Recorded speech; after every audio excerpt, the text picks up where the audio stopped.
Pack came out a few days ago entitled "Why You're Not Winning at Yu-Gi-Oh!" This was a recommendation to watch this video. I have not seen it yet, but I think it's from what I've heard, it's been something interesting. So let's hear what Pack has to say. Hey, what's up, guys? So as you can see from the video title, I wanted to talk about why you're not winning in Yu-Gi-Oh! And before you get a little defensive as if I'm attacking you, Bro, what the fuck? I'm good at the game. Damn it, Pack. I think the whole point of this video is going to talk about the lessons I learned the Pack, way please do not to cancel the finally coaching session that do we are well at doing. Premier events. Let's start from the beginning, right? I think we can all agree that Yu I need was a your help. pretty tough game. It has evolved a lot from like the playground Yu-Gi-Oh! That you all know and Yo. love. And I remember, even that. myself, my story is that I got into competitive Yu-Gi-Oh! 3 to 4 months after picking up the game towards the end of 2019, so like about the start of 2020. And honestly, it was really hard for a newer player to understand like all the different summoning mechanics, all the different rulings, interactions, what it means to properly sequence your cards, technical play, making the right. This is so true. Like, I say this all the time. This game is so freaking complex.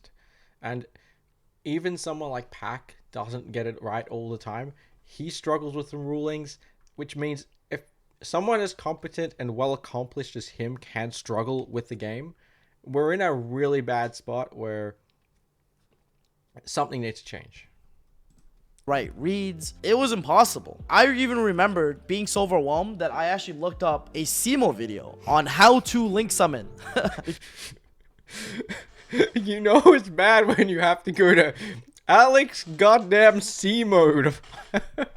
Because I bought 3 Salamangreat structure decks and I was like, dude, what are these blue monsters? Like, how do I summon them, right? I quickly found out that Yu-Gi-Oh! Is a pretty tough game. Definitely not easy. It turns out there's No, a it pretty isn't. big difference between just throwing cards on the table and playing your cards with purpose. So when YCS start resuming after COVID in 2022, I was really excited to travel to my first person YCS. I've only been to one other YCS at the time, which was YCS Vegas with Steven and Sam, but Yeah, this is actually going to be real fun for me too. Despite the fact I have been playing the game since 2005, I have actually not played in a YCS event. I've played at both Nationals and the Oceanics or WCQ, which is for the North American viewers. This side is the equivalent to your Nationals, or for the European viewers, your European Championship. However, in Australia, we never had YCSs before 2013. I think the first YCS we had was back in 2014 or 2015 during like when Bujin spiked, and I had to take a hiatus from the game then. So in a few months' time in Sydney for 2024, I am actually going to get to play my first YCS. So yeah, gonna have a cool experience there, see how it is. I never been to a solo YCS, in-person YCS. Like, I never performed at one. I more played at one. And if you guys were following me at the time, you would know that the first 5 YCSs I attended, I didn't perform. I kept bubbling, I kept losing, and I didn't know that. I thought he was just a goddamn genius.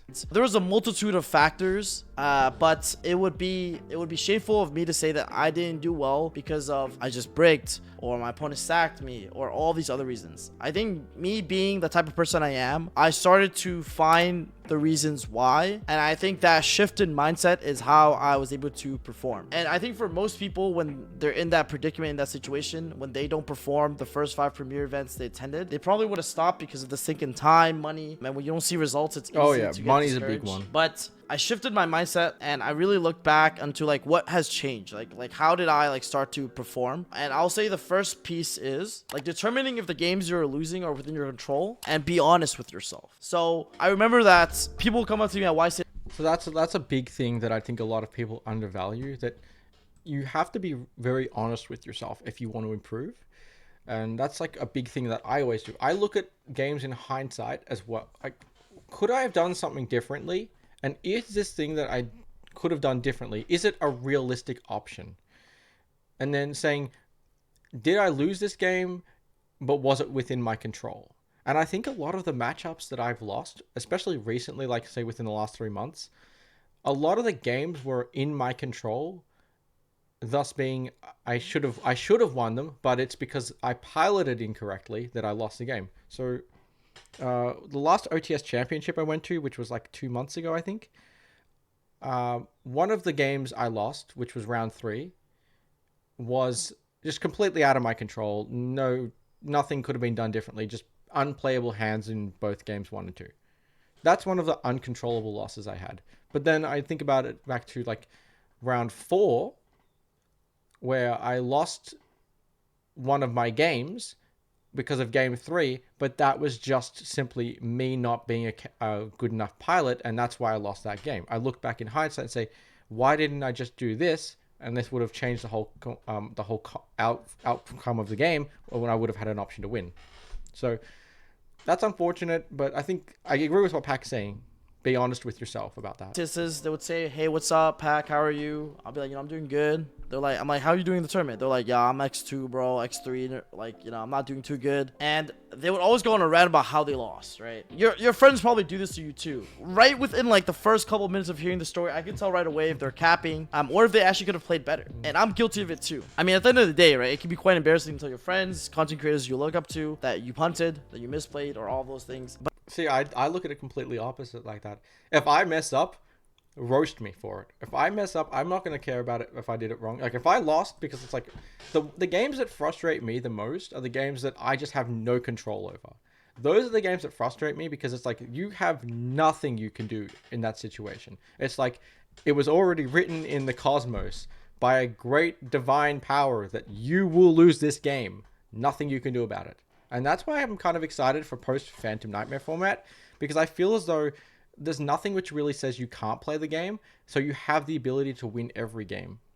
But at some point, the lies you keep telling others and yourself almost make it to a point where they're self-fulfilling. You will actually start believing that you couldn't have played better, that you could not have sequenced your hand better, or like you could not have made a better read on the back outside row, of right? Trick, And I think who has when that you do ego? this, it can be pretty detrimental to your growth as a player. A good anecdotal story of this is, I remember at YCS Charlotte, I played a good friend of mine, Christian Reina, on the Gunther! bubble, and I lost Gunther jump because scare. I didn't ash his Phantasme, and he ended up drawing Nibru off the Phantasme, which actually ended the game and my tournament run, and as stupid as that was, like, I don't know what possessed me to not do it at the time, but it was clearly a mistake, and I quickly realized it after the match when I got nibbed. I'm like, wait a second, did you draw that Nibru off the Phantasme? I'm like, what did I hold Ash for? Like, I was going for game. I should have just asked Phantasme, right? And like, it's that kind of like critical thinking, that reflection that made you realize, like, okay, wait a second, I am not going to top this YCS because of this mistake I made, right? And admitting those gives me comfort that I could have played better. Like, that is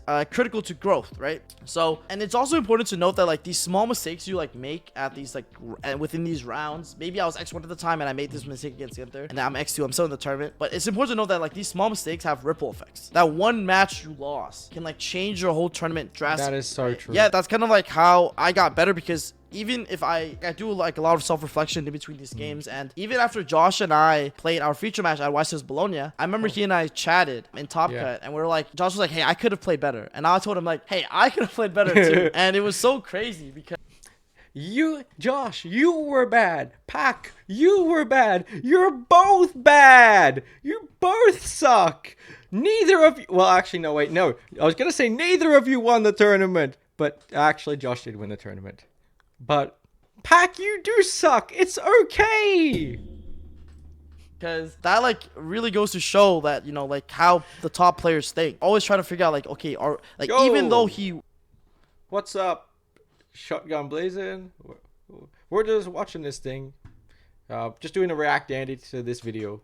Like Josh won our match, like he was even like, wait, hold up, I didn't actually play the best I did. And I think like that type of like critical thinking is really, really important. That's the first aspect, admitting to mistakes, and that's just like part of self-reflection and growth, like being able to say, hey, I know I'm doing what I'm doing wrong. I can learn from these mistakes and look at things in hindsight without like, say, emotions into it.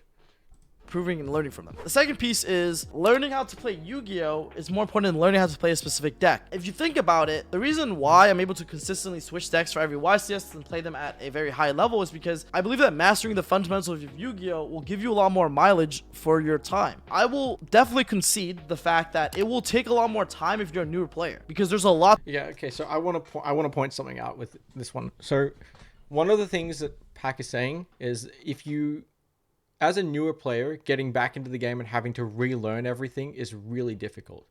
So my experience with this was back in, I think, 2018 or 2019, whenever it was like full power, like Adamantimators, or like, no, actually, that might have been like 2020, or I don't know, I'm messing up my years. But what I'm trying to make is, the point trying to make is, after 2013, I took a break from the game. Then I didn't even look at the game for years. Didn't know what was happening with it. I think I saw like a YCS happen, and that was like it. Come back like 5-6 years later, it took me, I shit you not, it took me probably 6 to 12 months just to feel comfortable playing the game online casual again. So because of the complexity of the game, because of the vast card pool, it takes so long just to relearn the game. I'm not saying learn from scratch. I'm saying relearn the game if you already know how to play the game. And that's like one of the other things I think that's what he's saying is really important right now. That understanding how to play, not like just saying how to normal summon, how to tribute summon, like not the fundamentals, but learning just how to play the game in general. To learn in the beginning, like understanding how chain links work, understanding what turn player priority means, understanding like rulings, interactions, like understanding all these things that have nothing to do with your deck, understanding turn player priority, understanding that on resolution you have priority to activate a fast effect. Like these are things that have nothing to do if you're playing an Unchained deck, if you're playing like a virtual deck, if you're playing a Pearly deck.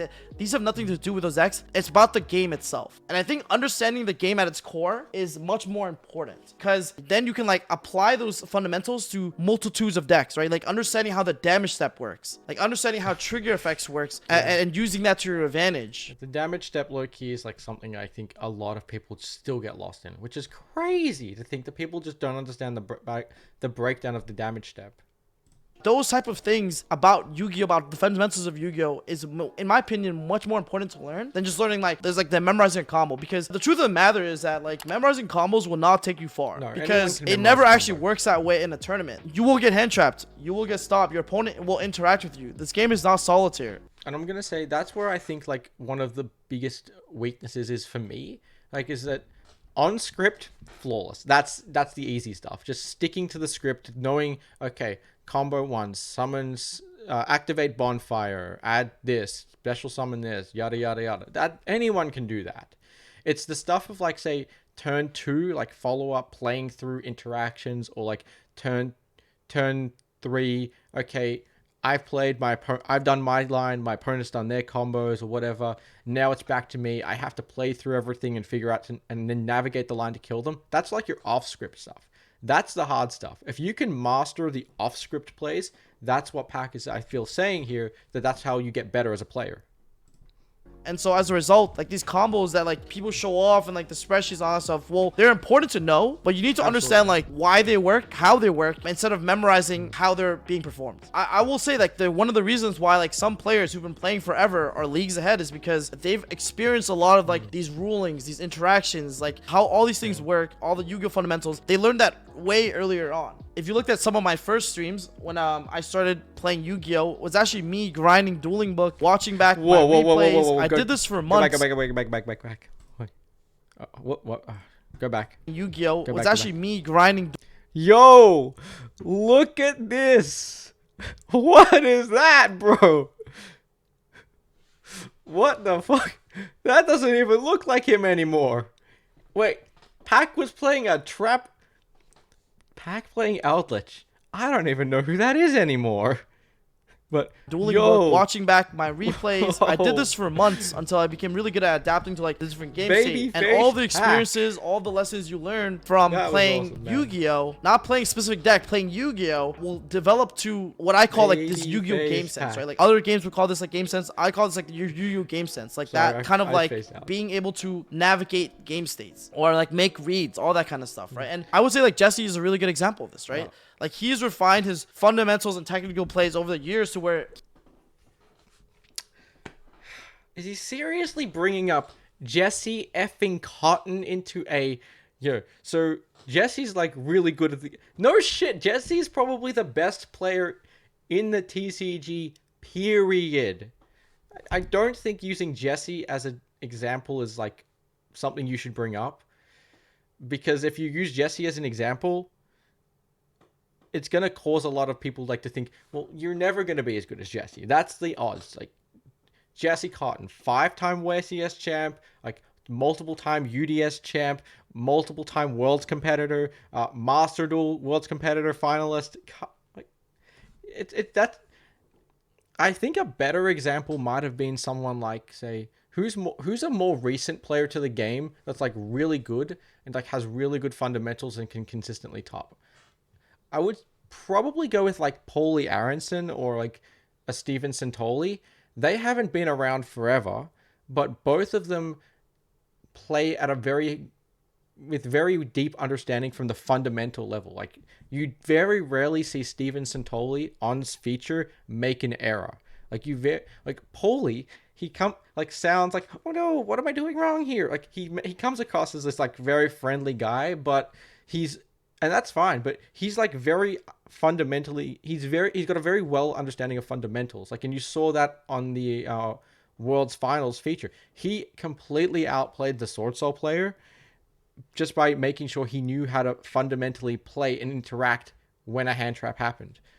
So I think that would have been more of a better understanding for like using someone like that who's not like, say, the end boss at the finals of every single YCS. Use one of the guys that's, say, more recently come into the spotlight and they're showing you they know how to perform at a fundamental level. He does not need to practice as much or play as much in order to do well YCSs. Like, I have personally... Jesse doesn't even fucking play much anymore. Jesse literally says, hey, I'm going to regional this week. Hey, stream, chat, give me like 40 random cards and I'll throw them into my deck, and he probably still wins. Tested with Jesse, and all he does is theory. Like, he doesn't even play. Like, it came to the point where Jesse just pulls up to a YCS and just cooks people because of the game sense he develops from years of practice. I think for someone like myself, if you're a newer player, if you're someone looking to get better and get to that... Someone, excuse me? Did he just say someone like him? Pack, you are not the reason people suck at Yu-Gi-Oh! You're not the first face I think of. Like, I don't think of Pack as like, oh, Pack's like bad at the game. No, Pack, you are closer to Jesse than you are to that locals kid. That level, you're gonna have to work a little bit harder. He's been doing it since he was like 15, right? And that's what I kind of like did when I first started. Like, Pack is 2020 great. and 2019. That's Pack is great. Like, I'm actually going to be doing coaching sessions with Pack for the YCS upcoming. But like, when you compare yourself like to the averages, Pack is like a multiple time YCS winner. Like, I wouldn't consider him to be like at that beginner level. I would say, let's use like someone I can use as an example. Someone who like consistently tops YCSs or like regional events, but they don't go like all the way. I'd say like that's like someone like is the average player from like a competitive level if you're trying to get better. Probably like in that scenario, maybe that level of player. But it's like I wouldn't include it at the point of, say, Pack. No, Pack is too good at the game to be like considered that level of player. He's so much better than that. Kind of like what I did. I had to play more than others. Like, I had to be on dueling, but I had to because I need to make up the in time by getting more experience. Like, for that lack of time that I don't have playing the game, I need more experience. Because and he the only way to started get more later in the experience game. is to Oh, I play get it now. and play critically, right? Because you could play the game but not feel anything, right? Like, you could mindlessly I put cards on the table, do this, do that, like set a couple stuff. When you play and you're trying to improve, you should always be critically thinking about, okay, how should I sequence my hand in order to play around Droll and Lockbird, because I know that's a very common card in the format. Okay, yeah, if that's the case, should I start with this normal summon? But does that expose me to Valor and Imperm? Does that even matter? Like, do I lose those two cards anyways? Should I just start with the most powerful normal summon? You know, these are things that should be going through the back of your head. If you're looking to get better at the game, there's no from my shortcut. perspective, Reading isn't that about what how you're like doing a deck anyways? works is not gonna help you get there. Like, you're gonna need that game experience.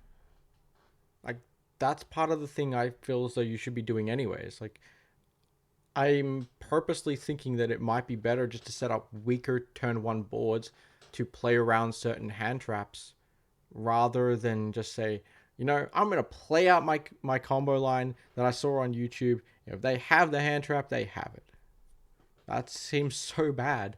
Just I don't understand why you wouldn't just play around the hand traps when possible, anyways. Right? How many people at a YCS play like the tier 1 deck? How many people play Rescue Waves? Why is it so few making top cut? Why is it like the same players making top cut? It's because like you could be.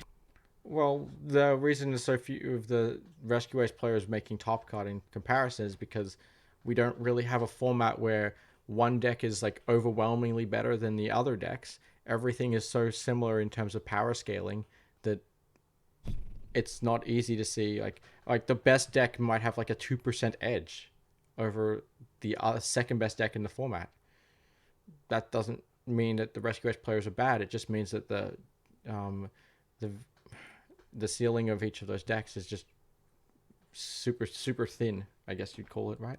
Something like that. Be playing the same deck as someone else, but you could be playing it so different, it's not even close. Like one person looks like a surgeon, the other guy looks like a first-year nurse. The third piece I wanted to cover was you're playing the best deck, but you're not playing the best deck choice for an event. And I think it's natural to gravitate towards the preconceived best deck, and to be quite honest, sometimes there isn't any other choice. We can look to tier 0 formats like Tier Elements, and if you're trying to figure out a meta call, it was borderline impossible. The deck was just too powerful. It had outs for every scenario. Like the only deck that could really compete toe to toe, engine to engine, was essentially the mirror. But there are a lot of formats in Yu-Gi-Oh where it isn't just dominated by one deck, and I think when I attend premier events, I always try to block out as much noise as possible, really sit down and determine which decks are good deck choices. It's time consuming. Like I'm not saying like this is something you figure out day one of like, sitting stuff down. Like it's time consuming. That's what people have to understand, that when I'm sitting down trying to figure out which decks are good, I'm like trying all these decks out and understanding at a core what their pros are and what their win conditions are, what their lose conditions are, and how they fare into matchups, right? How does this deck fare into the Fire King matchup? Like how does this deck fare into the Rescue Ace matchup, right? Like does this deck have an inherent advantage against the top tier 1 decks? If so, where does it have that advantage? And is the advantage enough to carry me to a victory even though my deck is slightly weaker, right? So things like these are what you're gonna have to like think through, right? And the other important thing is that like when someone says X is good, Y is good, it's really important that you really try to determine if it's actually good or bad because of your own testing. Like this is like really important. I think this is like the most important thing, which is like you should have like conviction when you submit a deck list for a YCS. Like it shouldn't, obviously you can be a little bit nervous. Yeah, so like so that's one of the things that I've been doing for a long time personally.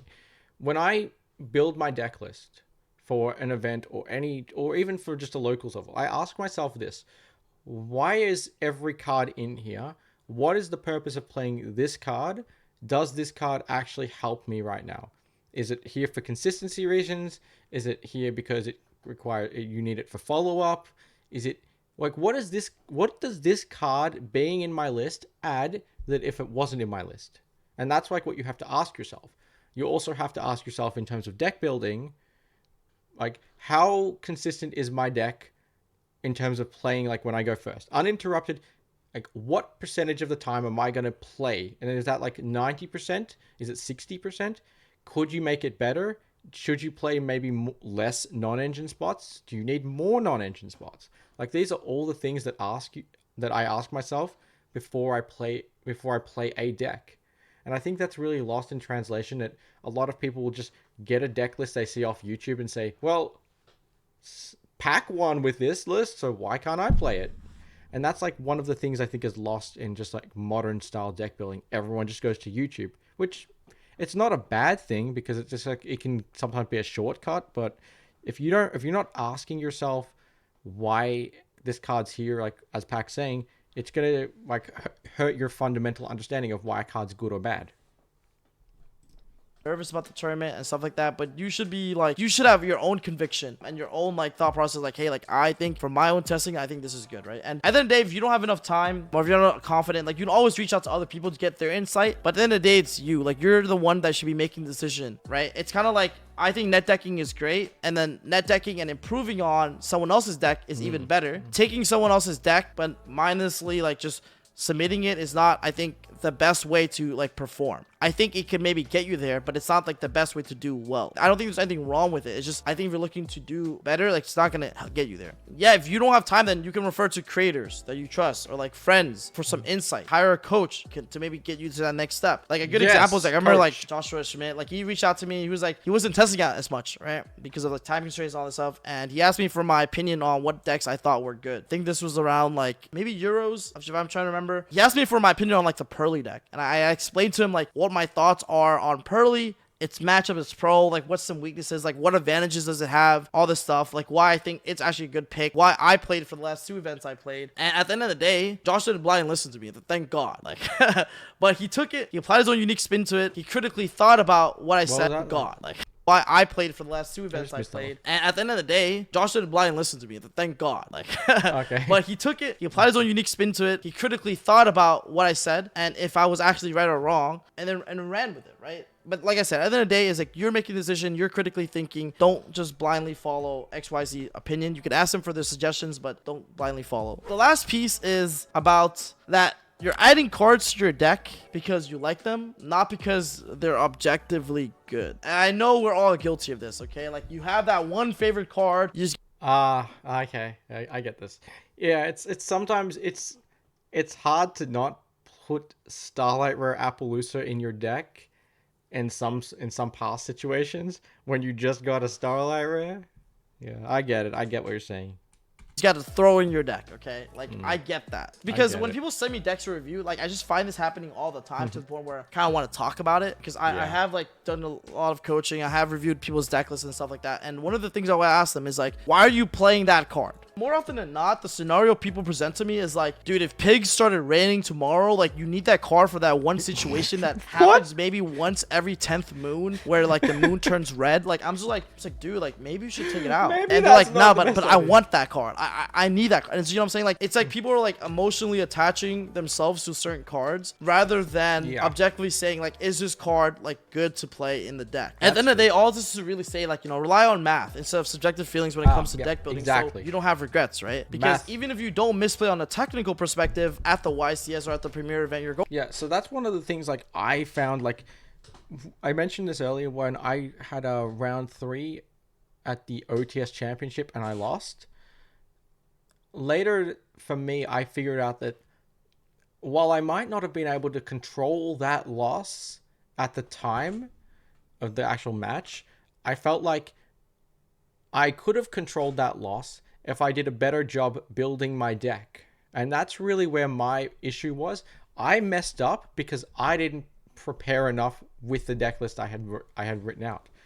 So later, in hindsight, if I was able to change that, I would have said, there are so many things I would do to change this list to make it more consistent. So yeah, that's really where it was at.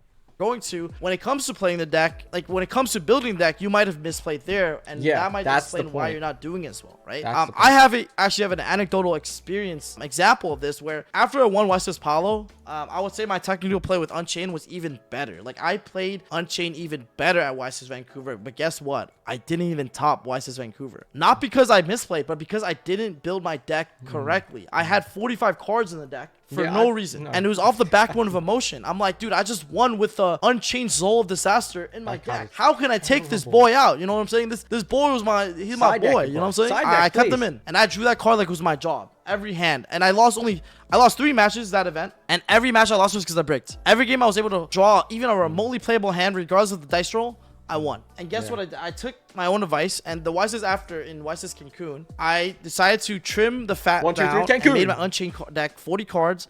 I took out every unnecessary card, only kept in the necessary cards to play the game, to perform, and I topped because I just didn't brick at all in Swiss, and I was able to play every game. And because I knew that my technical play was very good with the deck, what I had to fix was the deck building component, which is something that goes overlooked because sometimes you will actually get sacked. Like you will definitely like get completely demolished by your opponents, but you also have to consider all the times like, okay, like if I can't control the technical play aspect, what could I have controlled? And it's important that, like, you know, you're in a healthy relationship with yourself in the sense that, like, you know, you control what you can. Like, there are some things you will not be able to control, but the most important part about it is, like, just being honest with yourself, right? Like, you don't need to cap to anyone else. Just, you know, just keep it real. That's gonna conclude the video. Let me know if you agree or disagree with some of the points I made. So I'm gonna go with this. So I think for the most part, the points he makes are very valid. From the deck building side to being honest with yourself, being able to view how you do things in hindsight, and just understanding the game. If you want to be competitive at the game, understand what the fundamental issues are that you have, and find a way to fix it. That's pretty much all we can say from that. And then understand that some of the losses in the tournament you might have were uncontrollable. Just they could have been controlled if you had better practices in, say, like deck building. So that's really where it comes down. It comes to mindset of the tournament, fundamental understandings, being able to do a lot of thorough testing and understand why you're playing certain cards in your deck, and also just using math to make the adjustments, but also knowing how to play against certain hand traps. Like, again, YouTube combo tutorial number 1 might be very fun, but loses to Nib, Droll, Ash, Imperm, whatever. Whereas YouTube combo maybe 2 is a slight adjustment to that. While it might be weaker, it plays through the things that you lose to, and you kind of take that extra precaution. So that's really what I'm thinking about there. But yeah, overall, a really good video pack.